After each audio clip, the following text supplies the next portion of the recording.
आज का जो टॉपिक हम लोग शुरुआत करेंगे उसका नाम होगा कोलाइटी। आइए, ठीक है, चलिए। कल आप पढ़े भी थे कोलाइटी अवस्था, और आपने कहा था कोलाइटी अवस्था वो अवस्था होता है जिसको हम लोग जब चरणपत्र झिल्ली पर डालते हैं तो वह चरणपत्र झिल्ली से आर पार निकल जाए नहीं निकलता है। कल आप पढ़े थे। इसके कण थनी वास्तविक विलयन से बड़े होते हैं। कल हम लोगों ने इसका जिक्र किया था कि कोलाइटी विलयन को जब हम लोग चरणपत्र झिल्ली पर डालते हैं तो आर पार क्या होते हैं, नहीं निकलते हैं। ये क्या होते हैं, अस्थाई होते हैं, माने टूटते नहीं। अभी आपने कल पढ़ा। देखिए, आज जो हम चर्चा करेंगे उसका नाम होगा कोलाइटी नमस्ते के वर्गीकरण। आज आपकी बातें होंगी कोलाइटी का वर्गीकरण के बारे में। क्लासिफिकेशन है कोलाइडन। आइए, कोलाइटी की वर्गीकरण यानी क्लासिफिकेशन ऑफ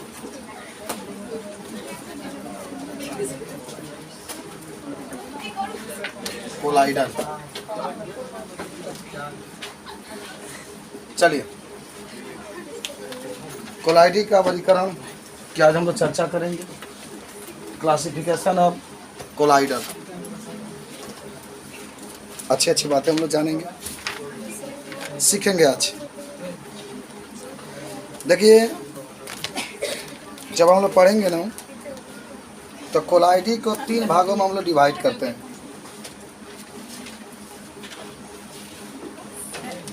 ठीक है, चलिए।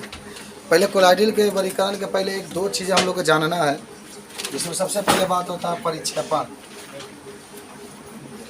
परिक्षेपण अवस्था क्या होता है और एक परिक्षिप्त अवस्था। परिक्षिप्त अवस्था, चलिए इधर ध्यान से देखिएगा। आज 2 चीज़ें आप जानेंगे, एक परिक्षेपण अवस्था और एक परिक्षिप्त अवस्था के बारे में। तो परिक्षेपण अवस्था क्या होता है, परिक्षिप्त अवस्था क्या होता है। देखो, आप इसके पहले पढ़े हैं ना। परिक्षेपण अवस्था का मतलब जान जाओ, विलायक। परिक्षेपण अवस्था का मतलब क्या हो गया, विलायक। जैसे आप विलयन जब पढ़ते थे ये बात कहते होंगे कि सर विलयन में जिसकी मात्रा अधिक होती है उसको विलायक कहते हैं। विलयन में जिसकी मात्रा अधिक होती है उसको हम लोग क्या कहते हैं, विलायक कहते हैं। और विलयन में जिसकी मात्रा कम होती है उसको क्या कहते हैं, विलय। तो आज वही बात आपको करना है परिक्षेपण की, और वही बात करना है परिक्षिप्त की। तो जानते हो क्या करेंगे, कहेंगे कोलाइटी विलयन में, कोलाइटी विलयन की बात करेंगे कि कोलाइटी विलयन में जिसकी मात्रा अधिक होती है उसको हम लोग परिक्षेपण अवस्था कहते हैं। कोलाइटी विलयन में जिसकी मात्रा अधिक होती है उसको परिक्षेपण अवस्था कहते हैं। याद कर लेना, ठीक है। क्या इतने दूर बैठी है, यहाँ आ जाओ, यहाँ आ जाओ, जहाँ इच्छा है वहाँ आ जाओ। चलो, तो कोलाइटी विलयन में जिसकी मात्रा क्या होती है, अधिक होती है, उसी को हम लोग क्या कहते हैं, परिक्षेपण अवस्था कहते हैं। जिसकी मात्रा अधिक होगी, जैसे अगर आप गैस लेते हैं तो गैस की मात्रा अधिक होती है और जो मिलाते हैं उसकी मात्रा क्या होती है, कम होती है। तो गैस आपका परिक्षेपण होगा। जो मिलाए हैं जिसकी मात्रा कम होती है उसको हम लोग परिक्षिप्त अवस्था कहते हैं। याद होगा ना कि कोलाइटी विलयन में जिसकी मात्रा अधिक होती है तो उसको हम लोग क्या कहते हैं, परिक्षेपण अवस्था कहते हैं। देखो परिभाषा देख लो बाबू। कोलाइटी विलयन में जिसकी मात्रा अधिक होती है उसे परिक्षेपण अवस्था कहते हैं। जिसकी मात्रा अधिक होगी, चाहे आपके गैस रखिए, चाहे जो भी आपके, जिसकी मात्रा भी अधिक होगी सीधे आप उसको परिक्षेपण अवस्था कहते हैं। इसको विलायक भी कह सकते हैं। जैसे आप विलयन की बात करते हैं तो विलयन में जिसकी मात्रा अधिक होती थी आप उसको विलायक कहते हैं। तो कोलाइटी विलयन में जिसकी मात्रा अधिक होगी उसको क्या कहते हैं? परिक्षेपण अवस्था कहते हैं। तो बहुत प्यारा सा छोटा सा टॉपिक रहा, परिक्षेपण अवस्था। जल्दी से डिफरेंस उतार लो। तो कहोगे कोलाइडी विलयन में जिसकी मात्रा अधिक होती है इसे परिक्षेपण अवस्था कहते हैं। सब लोग याद करो भाई, परिक्षेपण बड़ा शब्द है ना, देखिए कितना बड़ा, ये परिक्षिप्त छोटा दिखाई दे रहा है। तो जब छोटा दिखाई दे रहा है तो इसकी मात्रा कम होगी। तो कोलाइडी विलयन में जिसकी मात्रा कम होती है उसको क्या कहते हैं? परिक्षिप्त अवस्था कहते हैं। थोड़ा सा लिख लेते हैं परिक्षिप्त अवस्था का भी। कोलाइडी विलयन में जिसकी मात्रा कम होती है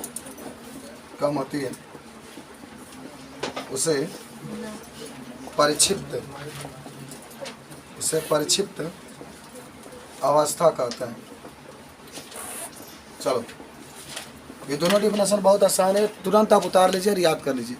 तो कोलाइडी विलयन में जिसकी मात्रा अधिक हुई, बहुत अधिक संख्या में जो उपस्थित रहेगा, जैसे पानी है, पानी अधिक है, जो मिला रहा है उसको कम है, तो पानी अधिक है तो पानी का हम लोग क्या कहेंगे? परिक्षेपण अवस्था।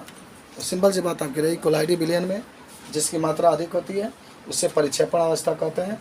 और परिक्षिप्त अवस्था की बात होगी तो कोलाइडी विलयन में जिसकी मात्रा क्या होती है? कम होती है, उसको हम लोग परिक्षिप्त अवस्था कहते हैं। नोट कर नहीं लिख रहा है क्या यार?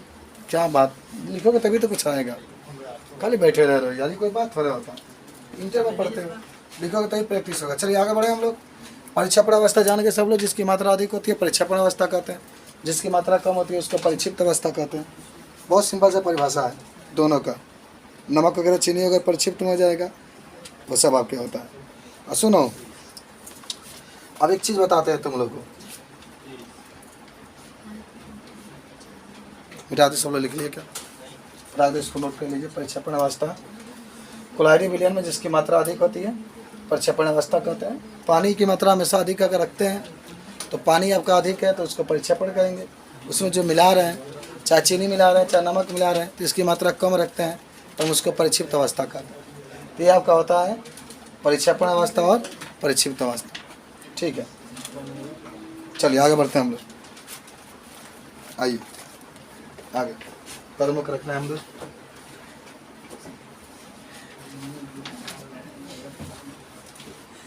चलिए, परिक्षिप्त अवस्था, परिक्षिप्त अवस्था और ये बात मत करो, यहाँ ब्लैक बोर्ड पे देखो सब लोग, बाद में पानी पी लेना यार, 10 मिनट आए नहीं हुआ इतना तरास में। अरे तुम पढ़ लो तब पीना। परिक्षिप्त अवस्था और परिक्षेपण माध्यम, दिन में तो पानी पीते हो ना, सुबह से लेकर के 5 बजे से लेकर इस समय तो पानी पिया जाए, पानी पियेंगे, पढ़ेंगे कब? हैं? परिक्षिप्त अवस्था परिक्षेपण माध्यम के आधार पर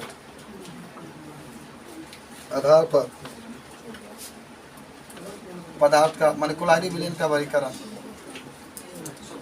कोलाइडी विलयन का वर्गीकरण। देखो, इसको लिखने की ज़रूरत नहीं है, ठीक है ना, बस आपको हम समझा देते हैं, समझ जाइए, क्योंकि इसके पहले आप पढ़ चुके हैं सब विलयन वाला पार्ट में। लिखना है तो लिख भी सकते हैं। अरे वो 9 प्रकार के नहीं पढ़े थे क्या, उसको बार बार एक ही चीज़ को लिखेंगे, खाली समझ जाइए, ठीक है। आइए बता रहे हैं, सुनिए, आपको याद होगा कि कुछ बातें समझो। यहाँ पर परिक्षेपण अवस्था, ठीक है, और यहाँ पर परिक्षिप्त अवस्था, खाली समझना है, लिखने की क्या जरूरत है, आप लोग उसको विलयन वाला पार्ट में लिख चुके हैं। तो इसमें क्या होगा ना, परिक्षेपण में आप क्या ले लें? गैस ले लें, ये इसकी मात्रा अधिक होगी, गैस की होगी ना। परिक्षेपण में जो लेंगे गैस, इसमें आप गैस भी तो मिला सकते हैं, याद आ रहा है? गैस है यार, इसमें क्या मिला देंगे? गैस। और जब कल आपको क्वेश्चन दिया गया था कि जब गैस में गैस को मिलाते हैं तो क्या कहते हैं? एरोसॉल कहा जाता है, एरोसॉल कहा जाता है। आपको जो इच्छा हो लिखिए। चलिए, गैस है, चलिए गैस है, या गैस में द्रव मिलाएंगे इसको क्या कहेंगे? बात याद करिए, गैस में द्रव मिलाएंगे इसको क्या कहेंगे? आग। अरे भाई फोम कहा जाता है इसको, कल बताया तो गया था आपको, ठीक है। द्रव कहते हैं, वो कुछ बोल सके नहीं। चलिए अच्छा, दो प्रकार का होता है, गैस में आप ठोस मिला दीजिए, गैस और ठोस में। इसका अच्छा उदाहरण बता सकते हैं, गैस में आपने ठोस मिलाया, क्या उदाहरण होगा? गैस में ठोस मिलाया, नाइट्रोजन और कपूर का मिश्रण। हाँ, वो धुआं में जो जाता है ना, कुहासा भी तो लिख सकते हैं इसको, कुहासा लिख सकते हैं, सब आप लिखे होंगे इसको, ठीक है। द्रव में, ये द्रव है, द्रव में आप ठोस मिला दीजिए, द्रव में क्या मिला दीजिए? ठोस। तो द्रव में ठोस मिलाएंगे तो क्या उदाहरण हो जाएगा? शरबत। क्या हो जाएगा? भाई द्रव है ना, पानी अधिक होता है, उसमें चीनी मिला दीजिए, नमक मिला दीजिए, इसका उदाहरण हो जाता है। द्रव है, द्रव में द्रव है, तो इसको क्या कहते हैं? द्रव में द्रव को इमल्सन कहा जाता है। तो इसका उदाहरण तो आप लिख सकते हैं ना, क्या लिख सकते हैं? अच्छा, जल में आप चाहे तो तेल भी मिला सकते हैं, दोनों तो द्रव है ना भाई, द्रव में द्रव मिला रहे हैं। जल में आप चाहें तो अल्कोहल मिला सकते हैं, लिखने की जरूरत नहीं है, केवल आप समझ जाइए, मैं लिख रहा हूँ, केवल आप समझिए। आप सब आपने इसको लिख चुका है, विलयन वाला चैप्टर में लिखे है ना। पसंद है इतना होगा, उसमें विलायक लिखे होंगे, इसमें विलय लिखे होंगे, इसमें परिक्षेपण है, इसमें परिक्षिप्त है। चलिए, द्रव है, द्रव में आप गैस मिला दीजिए। अच्छा देखिए, क्या द्रव में गैस मिलाते क्या? कोको कोला का नाम सुना है क्या? Coca Cola, Cola, Coca Cola लोग पी रहे हैं ना, पी नहीं रहे लेकिन मोबाइल में देख रहे हैं। तो कोको कोला जो देख रहे हैं आप, इसमें या नजर आ रहा है, द्रव में गैस मिला देंगे। भाई पानी अधिक है, देख ही रहे हैं, वो पानी है, उसी में धर चीनी मिला, चीनी नहीं, गैस मिला दीजिए, कार्बन डाइऑक्साइड, घुल जाएगा जल्दी से। ये आपका उदाहरण हो जाएगा, ठीक है, समझ गए होंगे। ये सब परिक्षेपण है, परिक्षेपण मतलब इसकी मात्रा अधिक है, इसकी मात्रा कम है, इसको डाल रहे हैं, डाले डाले डाले और डालते जाइए और ये बनता जाएगा। ये डालेंगे, इसमें डालेंगे, इसमें इसको डालेंगे और ये बन जाएगा, ठीक है। चलिए मिटाएं इसको, खाली समझिए बस। क्या लिखने की जरूरत है? लिखे तो होंगे आप लोग, फिर ये भी नोट करेंगे, है?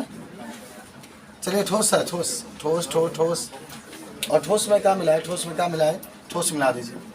चलो भाई, इसका उदाहरण बोलो, ठोस में ठोस को मिलाते हैं। हाँ सही है, आभूषण लड़की बोल रही है, एकदम सही बोलिए, आभूषण आपका हो जाए, ठीक है, ये बता सकते हैं। ठोस है, ठोस ठोस ठोस, ठोस में द्रव मिलाइए, बताइए इसको क्या कहते हैं? क्या कहते हैं? क्या कहते हैं? क्या कहते हैं? बोलो। जेली। कल तो पढ़े थे आप लोग, मैं आपको कल बना रहा था, फतुआ लेकर के उसके ऊपर हम लोग पानी के चीनी का द्रव मिला देते थे, डाल लेते थे, तो जो बनते थे उसको जेली का याद आ रहा, सब कल के आपने पढ़ा है इसको। चलिए, ठोस है, ठोस ठोस ठोस, ठोस में आप गैस मिलाइए, मतलब उदाहरण क्या होगा? ठोस में गैस मिला रहे, ठोस में गैस मिला रहे, अरे बादल लिख लो, हाइड्रोजन और सोडियम लिख सकते हैं, एकदम सही लड़का बोला है। You are a great student and you are ideal student and you are very intelligent in student of the class 12, sodium और हाइड्रोजन।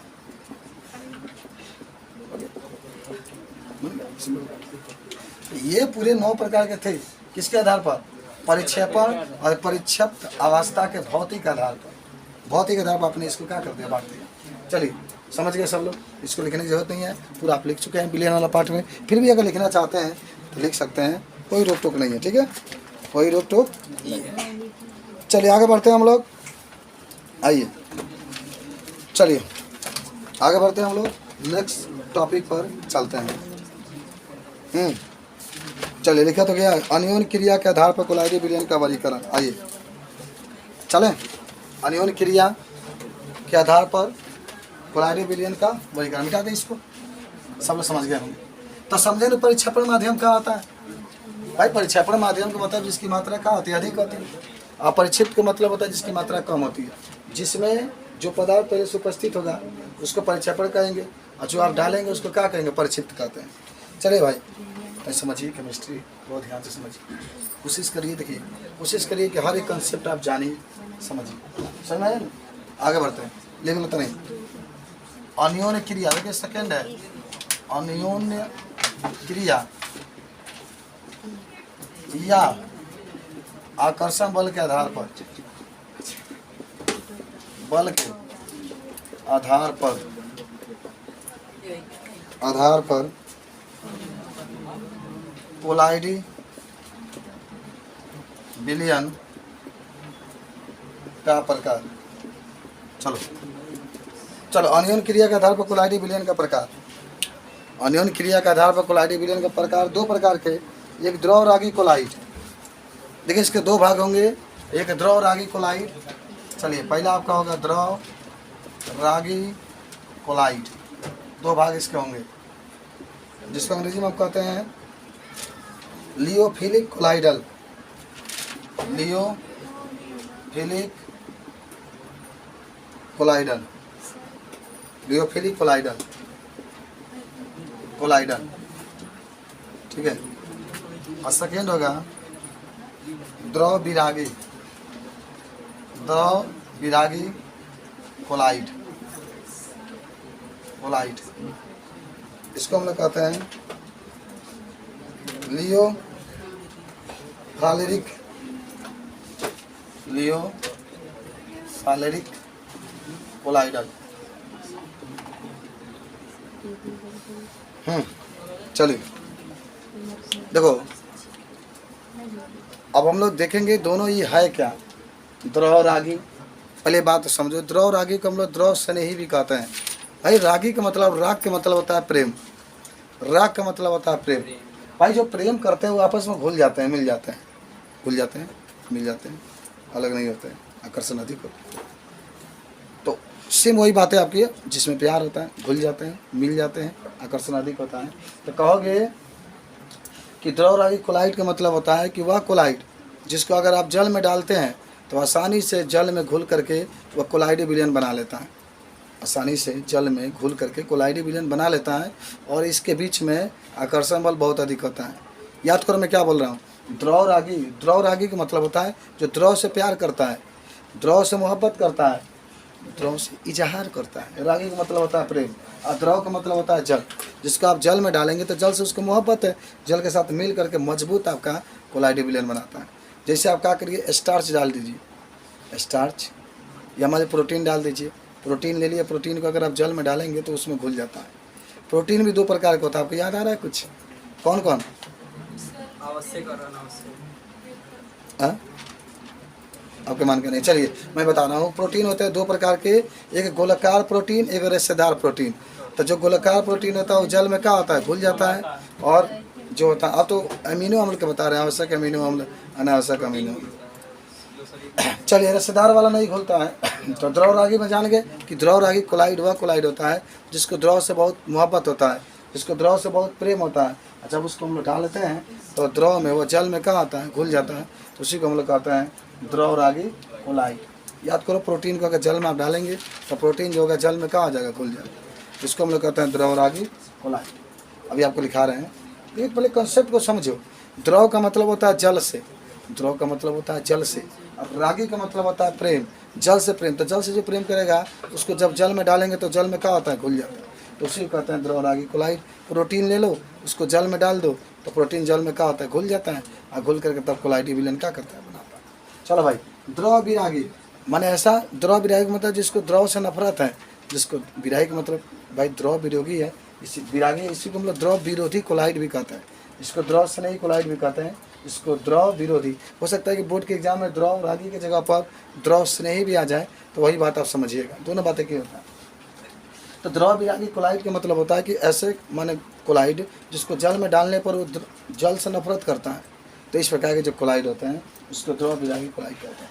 जैसे अगर सोना है या चांदी है या लोहा है, जब उसको जल में डालोगे तो क्या जल में घुल जाएगा, वो नहीं घुलेगा। तो सोना ले लो, चांदी ले लो, लोहा ले लो, जब उसको हम लोग जल में डालते हैं, ये भी एक प्रकार का कोलाइड है, लेकिन वो घुलता नहीं है, उसको नफरत है, जल में नहीं घुलता है, इसीलिए इसको हम लोग कौन सा कोलाइड कहते हैं, द्रव विरागी। तो जो द्रव से नफरत करता है, जल में नहीं घुलता है, तो उसको हम लोग कहते हैं द्रव विरागी कोलाइड। और जो जल में घुल जाता है, आसानी से घुल करके कोलाइडी विलयन बनाता है, तो उसको द्रव विरागी कोलाइड कहते हैं। हो गया, लिखा तो जाएगा अपना मन से कि लिखवाना पड़ेगा? बोलिए, जौन कहिए, क्या करें, लिखवा दें? चलिए लिखिए। तो मैं बोल रहा हूँ, अब सुन करके लिखते रहिएगा, ठीक है? ब्लॉगर पर भी लिख रहे हैं, बोल के भी लिखो। द्रव, पहला लिख लो, द्रव रागी कोलाइड, सब लोग लिख लो बाबू, बहुत ही महत्वपूर्ण ये टॉपिक है। देखो देखो, द्रव रागी शब्द का अर्थ होता है विलाय के प्रति प्रेम। द्रव रागी शब्द का अर्थ होता है विलाय के प्रति प्रेम, विलाय के प्रति प्रेम। चलो भाई, प्रेम जान गए। जब गोद, जिलेटिन, स्टार्च इत्यादि पदार्थों को देखो, जब गोद जिलेटिन स्टार्च, जब गोद जिलेटिन स्टार्च इत्यादि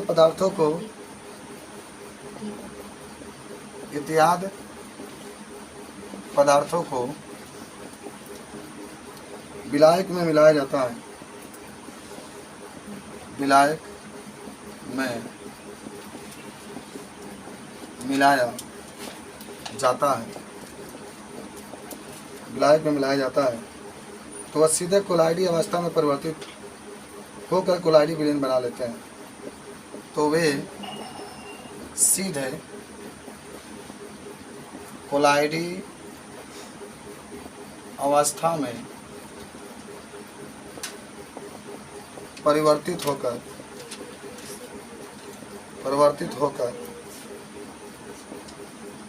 कोलाइडी विलयन बना लेते हैं, कोलाइडी विलयन बना लेते हैं।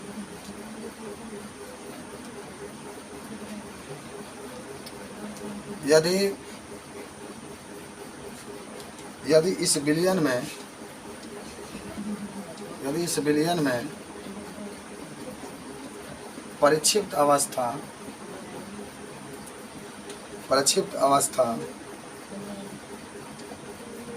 और परिक्षेपण अवस्था को अलग कर दें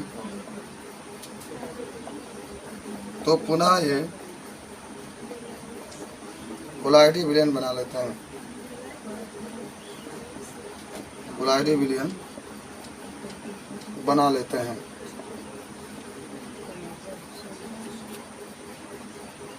तो इससे द्रव रागी या जल रागी जो भी कहिए, द्रव रागी कोष्टक में जल रागी भी लिख लेते हैं, कोलाइडी कहते हैं। चलो, स्टार्च गोद वगैरह इसको लिख लो उदाहरण में, यही आपका है। चलिए नोट कर लीजिए।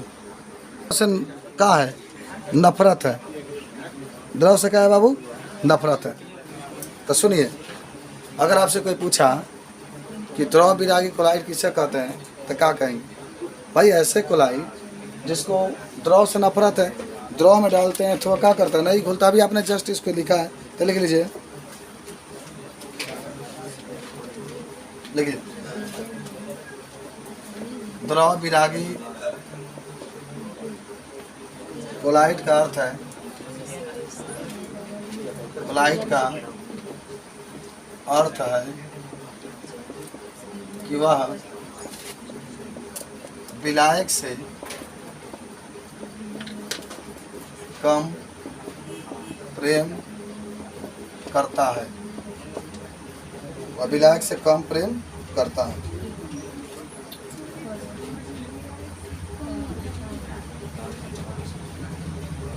जब सोना या चांदी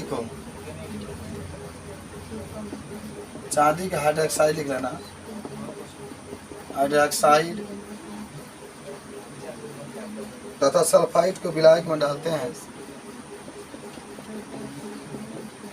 तथा सल्फाइड को विलायक में डालते हैं, विलायक में डालते हैं, तो उसमें आसानी से नहीं घुलते हैं, तो उसमें आसानी से नहीं घुलते। बात करने आए बाबू, उठा के एकदम चल जाओ बाहर ही, बहुत ताकत उठा के एकदम खड़ा जा गिर वही जा, याद रख लिया। इमा सोचे खाली पढ़ाई करेंगे, सब सुन ला, माने बात जान जा, तो उसमें आसानी से नहीं घुलते हैं। ये बात करने की जगह थोड़ा है, मैं बोलूँगा सुनिए, जब आपकी वक्त आएगी तब बोलिएगा, अभी बुलवा रहे हैं, चिंता मत करिए, तनिक धैर्य रखिए। आसानी से क्या होता है, नहीं खुलते हैं, आगे लिख सकते हैं इसमें। तो इससे द्रव विरागी कोलाइड कहते हैं। द्रव विरागी कोलाइड कहते हैं, ठीक है। यह अस्थायी होता है, अस्थायी होता है। तनी एक लाइन बढ़ा लेना जी, उसमें एक लाइन जगह होगा ये। अच्छा ये मतलब इसमें लिखना, इसमें आकर्षण बल कम होता है। हाँ क्या करें?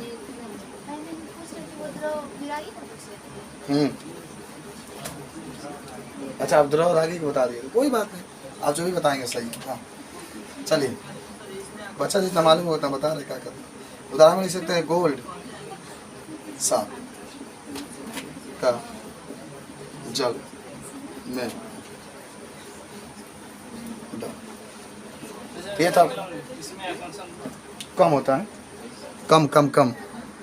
आइए अब हम बात करने वाले हैं वास्तविक विलयन के। तो सुनो, खूब ध्यान से समझना, एकदम ध्यान से समझो। देखो वास्तविक विलयन में, जो वास्तविक विलयन है, वास्तव में विलयन होता है। इसमें जो कण होते हैं, कण, वह कण इतने छोटे आकार के होते हैं कि हम इसे नग्न आंखों से भी नहीं देख सकते। इसे हम लोग नग्न आंखों से भी क्या कर सकते हैं? नहीं देख सकते। तो एक मिनट, तो देखो वास्तविक विलयन जो होता है, वास्तव में एक ऐसा विलयन होता है जिसमें कणों को हम लोग अलग अलग नहीं देख सकते, शक्तिशाली सूक्ष्मदर्शी से भी नहीं देख सकते। इसमें जो कण होते हैं, जो विलय के कण होते हैं, याद करिएगा, उसका आकार 1 नैनोमीटर से कम होता है। इतने 1 नैनोमीटर से कम का मतलब 1 नैनोमीटर में कितना होता है? 1 नैनोमीटर बराबर 10 के ऊपर -9 मीटर। -9 मीटर, सोचो 10 के ऊपर -9 मीटर कितना छोटा है, इतना छोटा है। इतना मन वास्तविक विलयन इतने छोटे होते हैं कि आप उसको देखना चाहें सूक्ष्मदर्शी से भी तो नहीं देख पाएंगे। और इसका सबसे अच्छा उदाहरण होता है चीनी और पानी। जब आप चीनी को पानी में घोल देंगे ना और चाहेंगे देखने के लिए, तो आप इसको नहीं देख पाएंगे। तो इसी को हम लोग कहते हैं वास्तविक विलयन। तो वास्तविक विलयन हुआ माने विलयन होता है जिसमें विलय को हम लोग अलग अलग नहीं देख सकते हैं, और इसमें सूक्ष्मदर्शी से भी नहीं देख सकते हैं। इसमें जो विलय के कण के आकार होता है वह 1 नैनोमीटर से क्या होता है? कम होता है, 1 नैनोमीटर से कम होता है। तो अच्छा लगेगा डिफिनेशन निकल बैठे कि याद हो जाएगा। लिखो लिखो, जब विलयन में उपस्थित, जब विलयन में उपस्थित विलय के कणों का आकार, विलय के कणों का आकार 1 नैनोमीटर से कम होता है, 1 नैनोमीटर से कम होता है, तो इसे वास्तविक विलयन कहते हैं। तो इसे वास्तविक विलयन कहते हैं। इसके कण को, माने इसमें इसके कण को नग्न आंखों से नहीं देख सकते हैं, नग्न आंखों से नहीं देख सकते। तनी एक लाइन और जोड़ लेना जी, तनी एक लाइन जोड़ लेना इसमें। इसे शक्तिशाली सूक्ष्मदर्शी से भी नहीं देख सकते हैं, इसको शक्तिशाली सूक्ष्मदर्शी से भी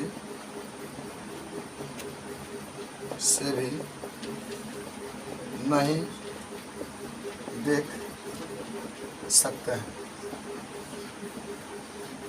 और उदाहरण में तो बहुत प्यारा, जल प्लस चीनी, एकदम देखिए, बहुत दिमाग लगा कर आप इसको याद करिएगा। यही तो वास्तविक विलयन है। बहुत छोटे कण होंगे, 1 नैनोमीटर से भी कम होते हैं। अगर आप देखना चाहें तो देख ही नहीं पाएंगे नग्न आंखों से। इसको शक्तिशाली सूक्ष्मदर्शी का यूज करेंगे तभी आप देख पाएंगे। चलिए, याद हुआ? याद की तेरे मन से। चलिए, तो वास्तविक विलयन में आपके देखिए, कई बार नीट में पूछा जाता है कि वास्तविक विलयन के कणों का आकार कितना होता है? 1 नैनोमीटर से कम होता है। ऐसा क्या हम इसको अपने नग्न आँखों से देख सकते हैं? नहीं देख सकते हैं। क्या हम इसको शक्तिशाली से सुंदर से देख सकते हैं? नहीं देख सकते हैं, इतने छोटे होते हैं इसको। चलिए, तो वास्तविक विलयन की बात नहीं। एक बार और आप लिखिएगा, कोलाइडी अवस्था तो पढ़ लिए थे, कोलाइडी विलयन लिख लीजिए, कोलाइडी विलयन, कोलाइडी विलयन हेडिंग है, कोलाइडी विलयन। बिठा दीजिए इसको।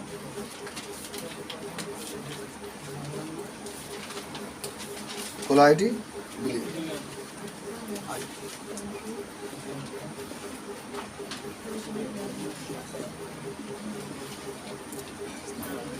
देखिए, अगर आपसे कोई पूछे कोलाइडी विलयन का किसे कहते हैं तो क्या कहेंगे? देखो, कहोगे ना वह विलयन, तो बात समझो मैं क्या बोल रहा हूँ। वह विलयन जिसके कणों का आकार 1 नैनोमीटर से अधिक और 1000 नैनोमीटर के बीच में होता है, तो उसको हम लोग कहते हैं कोलाइडी विलयन। अच्छा, अभी आपने वास्तविक विलयन देखा, 3 गो विलयन याद रखिएगा। एक आपको याद करना है कौन सा, जो फर्स्ट वाला था वास्तविक विलयन। तो इसमें जो कण होंगे, उसके अंदर जो कण घुले होंगे, उसका आकार जो होगा 1 नैनोमीटर से कम होगा। और जो कोलाइडी विलयन होगा, इसमें जो कण होंगे, इसका आकार 1 नैनोमीटर से अधिक और 1000 नैनोमीटर से कम होगा, मानो उसके बीच में होंगे। कोलाइडी विलयन का, कोलाइडी विलयन के कणों का आकार 1 नैनोमीटर से अधिक और 1000 नैनोमीटर से कम होता है। और एक आएंगे निलंबन। तो जो निलंबन होते हैं उसमें कोलाइडी, उसमें जो कण होता है उसका आकार 1000 नैनोमीटर से अधिक होता है। जैसे मिट्टी को अगर पानी में मिला दें तो अपने नग्न आँखों से उसको देख सकते हैं। तो मिट्टी को अगर पानी में मिलाएंगे तो ये एक प्रकार का निलंबन होगा। बात समझिए। तो कोलाइडी विलयन, वास्तविक विलयन और निलंबन सब याद रखिएगा। कोलाइडी, देखो वास्तविक विलयन समांगी मिश्रण होता है, याद रखिएगा। वास्तविक विलयन समांगी मिश्रण होता है, कोलाइडी विलयन विषमांगी होता है, निलंबन भी विषमांगी होता है। लेकिन वास्तविक विलयन में कणों का आकार 1 नैनोमीटर से कम होता है और कोलाइडी विलयन में कणों का आकार 1 नैनोमीटर से अधिक और 1000 नैनोमीटर से कम होता है। और जो निलंबन होता है, इसमें कणों का आकार 1000 नैनोमीटर से अधिक होता है। तो लिख लेते हैं पहले कोलाइडी विलयन, लिख लो। कोलाइडी विलयन में उपस्थित कणों का आकार, कणों का आकार 1 nm, देखो nm का मतलब होता है नैनोमीटर। 1 नैनोमीटर से लेकर 1000 नैनोमीटर के मध्य होता है। 1 नैनोमीटर से लेकर, तनी में एक लाइन जोड़ लिए, यह एक विश्व। अच्छा, इसमें तो शायद लिखा भी गया होगा कि इसको सूक्ष्मदर्शी से देख सकते हैं। देखो ना, लिखे होगा, देखो लिखे हो, इसे सूक्ष्मदर्शी से देखा जा सकता है, देखा जा सकता है। एक लाइन जोड़ लेना कि विषमांगी मिश्रण होता है।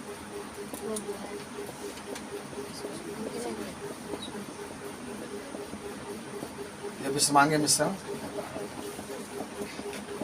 कोई भी अगर पूछे कि कोलाइडी विलयन कौन सा मिश्रण है, समांगी की विषमांगी, कहिएगा विषमांगी। कोई पूछे आपके कोलाइडी विलयन पे जो कण होता है उसका आकार कितना होता है, सीधे कहिएगा सर 1 नैनोमीटर से अधिक और 1000 नैनोमीटर से क्या होता है, कम होता है, उसके बीच में होता है। 1 नैनोमीटर से अधिक होता है और 1000 नैनोमीटर से क्या होता है, इसके मध्य में होता है। तो इस प्रकार से अगर कोई आपसे पूछे ये पूरी कहानी आप बता सकते हैं कोलाइडी विलयन के बारे में। चलो ओके, बता देंगे समझो। उदाहरण तो आप जानते हो कि दूध भी लिख सकते हैं। थोड़ा सा उदाहरण लिखना चाहें आप उदाहरण में तो दूध लिख लेंगे। अच्छा, ये विलयन अस्थायी होता है, भी ध्यान रखना। कोलाइडी सब घुला होता है। दूध ले लो, दूध लिख लो, जिलेटिन लिख लो, प्रोटीन लिख लो, ये सब कोलाइडी विलयन का उदाहरण है। प्रोटीन भी कोलाइडी विलयन है, जिलेटिन भी कोलाइडी विलयन है, और जो आपके पास गोद है, गोद वो भी कोलाइडी विलयन है। ठीक है, तो जब भी कोलाइडी विलयन की बात करेंगे तो जो लिखा गया इसमें कणों का आकार 1 नैनोमीटर से लेकर के 1000 नैनोमीटर के बीच में होता है और एक प्रकार का विषमांगी मिश्रण होता है। दूध आप उदाहरण में लिख सकते हैं, गोद लिख सकते हैं, जिलेटिन लिख सकते हैं, प्रोटीन लिख सकते हैं। सब ये कोलाइडी विलयन के क्या है, एग्जाम्पल है, कोई दिक्कत आपको नहीं होना चाहिए। चलिए आगे बढ़ते हैं हम लोग और एक और हेडिंग बनाते हैं कोलाइडी विलयन के बाद। निलंबन। ओके, हाँ तो निलंबन देख लो। निलंबन का जो निलंबन में जो कण होते हैं उसके आकार जो होता है 1000 नैनोमीटर से अधिक होता है। 1000 नैनोमीटर से अधिक होता है किसका आकार, किसका, निलंबन में जो कण होता है उसका। ये विषमांगी मिश्रण होता है। इसमें कणों को हम लोग नग्न आँखों से देख सकते हैं। उदाहरण में जानते हो क्या लिख सकते हो, जल और मिट्टी। जल है उसमें मिट्टी मिला दोगे, जल है उसमें मिट्टी मिला दोगे तो अलग अलग देख सकते हो। तो लिख लो तो नहीं इसको।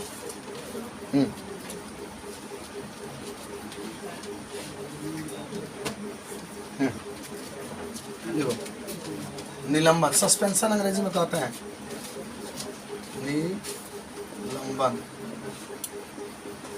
सस्पेंशन। निलंबन सस्पेंशन, तो लिख लो। निलंबन में विलय के कणों का आकार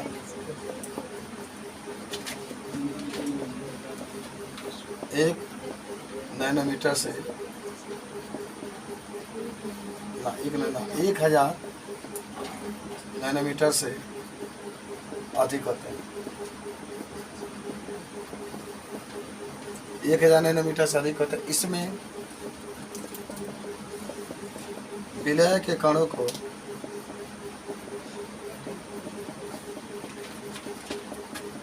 नग्न आंखों से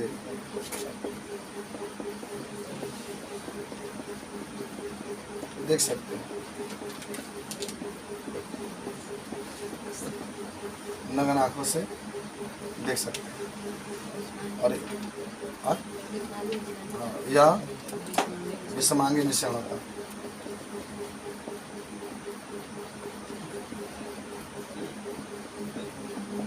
चलिए सब लोग समझ गए होंगे। उदाहरण आप क्या लिख सकते हैं,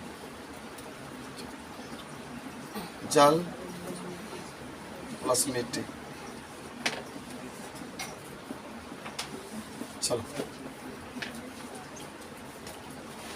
उदाहरण रहा आपका।